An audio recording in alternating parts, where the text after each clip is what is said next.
শত শত দোয়া কবুলের ভিড়ে একদিন আমার আপনার দোয়াটাও কবুল হয়ে যাবে ইনশাল্লাহ। আসসালামু আলাইকুম, কেমন আছেন সবাই? আশা করি সবাই ভালো আছেন। আজকে আমি আর একটা ভিডিও নিয়ে আসলাম, তো সবাই আশা করি দেখবেন, সবার ভালো লাগবে আশা করি। তো আমি ইদানিং অনেকে দেখতেছি যে অনেকে পরোটা বানায়, যে পরোটার ভিতরে গুঁড়া দুধ আর চিনি দেয়, তারপরে পরোটা ভেজে খায়। তো আমিও আজকে এভাবে ট্রাই করলাম, আর কখনো এভাবে বানাই নাই। তো আমি ট্রাই করতেছি যে পরোটা দিয়ে আর চিনি আর দুধের গুঁড়া দিয়ে খেতে কেমন লাগে। তো যেই বাবা সেই কাজ, তো আমিও বানিয়ে ফেললাম। তো প্রথমে পরোটা সুন্দর আটাটা মানে ভালো করে মেখে তারপরে একটা রুটি বেললাম, তারপরে রুটিতে চিনি দিলাম 1 চামচ আর দুধের গুঁড়া মানে মিল্ক পাউডার দিলাম 1 চামচ। তারপরে এগুলো শেপ মতো করে বেলে এরপরে আমি রুটিটা ছেঁকে নিলাম, তারপর আমি খেয়ে নিলাম সকালে নাস্তা। মোটামুটি ভালো, এমন ভালো না মানে একদম উচ্চ ভালো না, মোটামুটি খেতে একদম নর্মাল, তেমন একটা এত বেশিও না ভালো। যাক, আমার খাওয়া হয়ে গেছে, আমার নাস্তাটা শেষ করছি। তো এরপরে আজকে রান্নায় আমি অনেক দিন আমার ফ্রিজে শুটকিগুলো পড়েছিল অনেক দিন থেকে, চিংড়ি শুটকি বলে যাকে।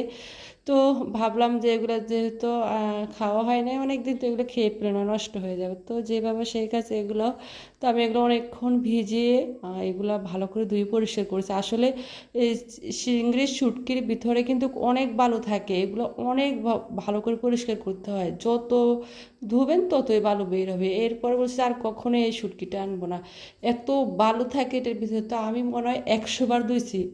তো যাক, মোটামুটি ভালো করে ধুয়ে পরিষ্কার করে তারপর আমি এটা তেলের উপরে কিছুক্ষণ ভেজে তারপরে আমি এটা বাটা মরিচ দিয়ে এই শুটকিটা ভেজে নিলাম আর কি, চিংড়ি শুটকি। তো এটা আমি পাটায় পিষা মরিচ দিয়ে ভালো করে এটা টমেটো তারপরে যে পেঁয়াজ টেয়াজ দিয়ে ভালো করে এটা সুন্দর করে ভেজে নিয়েছিলাম। আসলে খেতে কিন্তু দারুণ, যদি এটা অনেক কষ্ট এটা পরিষ্কার করতে, কিন্তু খেতে মাশাল্লাহ অনেক খেয়েছি, আমার কষ্টটা বোঝা গেছে এরকমই। তো অনেক বৃষ্টি হয়েছিল, আসলে বৃষ্টি ভালো লাগে, তবে এত বৃষ্টি আবার ভালো লাগে না, যেটাতে সব কিছু স্যাঁতসেঁতে কীরকম জানে ভালো লাগে না একদম। এত বৃষ্টি একসাথে টানা কয়েকদিন বৃষ্টিতে জনজীবন যেন একদম অন্যরকম হয়ে গেছে আর কি। তো এরপরে আবার একটু ডাল রান্না করে নিলাম, তারপরে আবার একটু করলা ভেজে নিলাম আর ভাত রান্না। আর একটু আপনাদেরকে বৃষ্টির ক্লিপটাও দেখা দিলাম যে বাইরে প্রচুর বৃষ্টি।